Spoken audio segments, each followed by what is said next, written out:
Hello guys, welcome back to my channel Reshma's kitchen ರೆಸಿಪಿಗೆ ನಿಮಗೆಲ್ಲರಿಗೂ ಸ್ವಾಗತ. ನಾನು ತುಂಬ ಈಸಿ ವೇಲಿ ಬೇಳೆ ಸಾರು ಹೇಗೆ ಮಾಡೋದಂತ ನಾನು ಈ ವಿಡಿಯೋದಲ್ಲಿ ನಿಮಗೆ ಹೇಳ್ಕೊಡ್ತಾ ಇದ್ದೀನಿ.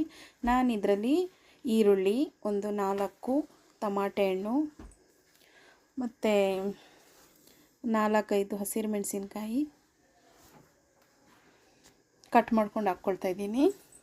ಮತ್ತು ಸ್ವಲ್ಪ ಅರ್ಧ ಬಂಚು ಈ ಸಾಂಬಾರು ಸೊಪ್ಪು ಹಾಕ್ಕೊಳ್ತಾ ಇದ್ದೀನಿ. ಸ್ವಲ್ಪ 1-2 ಸ್ಪೂನ್ ಜೀರಿಗೆ,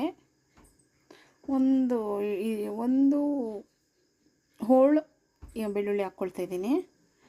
ಇದನ್ನ ಕುಕ್ಕರಿಗೆ ಹಾಕ್ಕೊಂಡು 1 by 1 ಹಾಕ್ಕೊಳ್ತಾ ಇದ್ದೀನಿ. ನೋಡಿ, ತುಂಬ ಈಸಿಯಾಗಿ ನೀಟಾಗಿ ಮಾಡ್ಕೊಳ್ಬಹುದು. ನಾನಿಲ್ಲಿ ಬೇಳೆ 3 ಥರ ತೊಗೊಂಡಿದ್ದೀನಿ. ಅದು 1 ಕಪ್ಪು, ಅದನ್ನ ಹಾಕ್ಕೊಳ್ತಾ ಇದ್ದೀನಿ.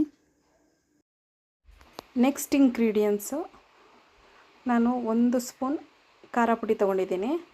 ನಾನು ಮೆಣಸಿನ್ಕಾಯಿ ತೊಗೊಂಡಿರೋದಕ್ಕೆ ಇಲ್ಲಿ 1 ಸ್ಪೂನ್ ಖಾರ ಪುಡಿ ತೊಗೊಂಡಿರೋದು. ಆಮೇಲೆ ಅರ್ಧ ಸ್ಪೂನ್ ಅರಿಶಿನ ತೊಗೊಂಡಿದ್ದೀನಿ. ಮತ್ತು ಎಷ್ಟು ಬೇಕಷ್ಟು ನಮಗೆ ಬೇಳೆ ಬೇಯೋಷ್ಟು ನೀರು ಹಾಕ್ಕೊಳ್ತಾ ಇದ್ದೀನಿ. ನಾನಿಲ್ಲಿ ಸ್ವಲ್ಪ ಜಾಸ್ತಿನೇ ಹಾಕ್ಕೊಂಡಿದ್ದೀನಿ. ಚೆನ್ನಾಗಿ ಇದನ್ನ ವಿಷಲ್ ಕೂಗಿಸ್ಕೊಂಡ್ರೆ ನಮಗೆ ಮತ್ತೆ ಅದು ತುಂಬಾ ಟೇಸ್ಟ್ ಬರುತ್ತೆ. ಅದಕ್ಕೋಸ್ಕರ ನಾನಿಲ್ಲಿ ವಿಷಲ್ ಕೂಗಿಸ್ಕೊಂಡಿದ್ದೀನಿ. ಒಂದು 4-5 ಬೆಂದಿದೆ. ಇದು ಚೆನ್ನಾಗಿ ಬೆಂದಿದೆ. ಈಗ ಇದನ್ನ ಸ್ಮ್ಯಾಶ್ ಮಾಡ್ಕೊಳ್ಬೇಕು. ಈಗ ಇದನ್ನ ಸಪ್ರೇಟ್ ಮಾಡ್ಕೊಳ್ತಾ ಇದ್ದೀನಿ. ತುಂಬಾ ಟೇಸ್ಟಿಯಾಗಿರುತ್ತೆ. ಅನ್ನಕ್ಕೆ, ಬಿಸಿ ಅನ್ನಕ್ಕೆ ತುಪ್ಪ ಉಪ್ಪಿನಕಾಯಿ ಇದ್ದರೆ ಸಾಕು.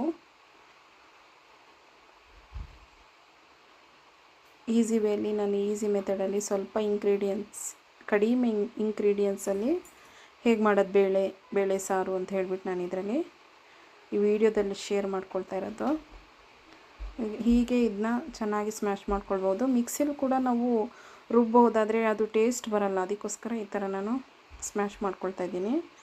ಇದಕ್ಕೆ ಈಗ ಸ್ಮ್ಯಾಶ್ ಆಗಿದೆ. ಈಗ ಮತ್ತೆ ಅದಕ್ಕೆ ಮಿಕ್ಸ್ ಮಾಡ್ಕೊಳ್ತಾ ಇದ್ದೀನಿ ಬೇಳೆ ಸಾರಿಗೆ. ಈಗ ಇದನ್ನ ಒಗ್ಗರಣೆ ಕೊಟ್ಟರೆ ರೆಡಿ ಆಗುತ್ತೆ. ಇದಕ್ಕೆ ನಾನು 2 ಸ್ಪೂನ್ ಸಾಸಿವೆ ತೊಗೊಂಡಿದ್ದೀನಿ.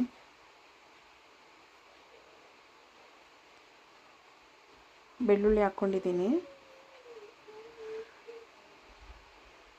ಒಂದು ಅರ್ಧ ಈರುಳ್ಳಿ ಒಗ್ಗರಣೆಗೆ ತೊಗೊಂಡಿದ್ದೀನಿ. ಕರಿಬೇವಿನ ಸೊಪ್ಪು ಇಷ್ಟನ್ನ ಹಾಕಿ ಚೆನ್ನಾಗಿ ಒಗ್ಗರಣೆ ಇದು ಚೆನ್ನಾಗಿ ಫ್ರೈ ಆಗಬೇಕು.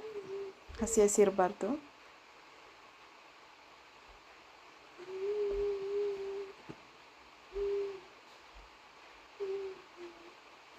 ನೋಡಿ, ಇದು ಒಗ್ಗರಣೆ ಆಗ್ತಾಯಿದೆ. ಇದಕ್ಕೆ ಸ್ವಲ್ಪ ನಾನು ಕಾಲು ಸ್ಪೂನಷ್ಟು ಹಿಂಗೆ ಹಾಕ್ಕೊಂಡಿದ್ದೀನಿ. ಹಿಂಗೆ ಹಾಕ್ಕೊಳ್ಬೇಕು. ಇದು ಗ್ಯಾಸ್ಟ್ರಿಕ್ಗೆ ಎಲ್ಲದಕ್ಕೂ ತುಂಬ ಒಳ್ಳೆಯದು ನಮಗೆ.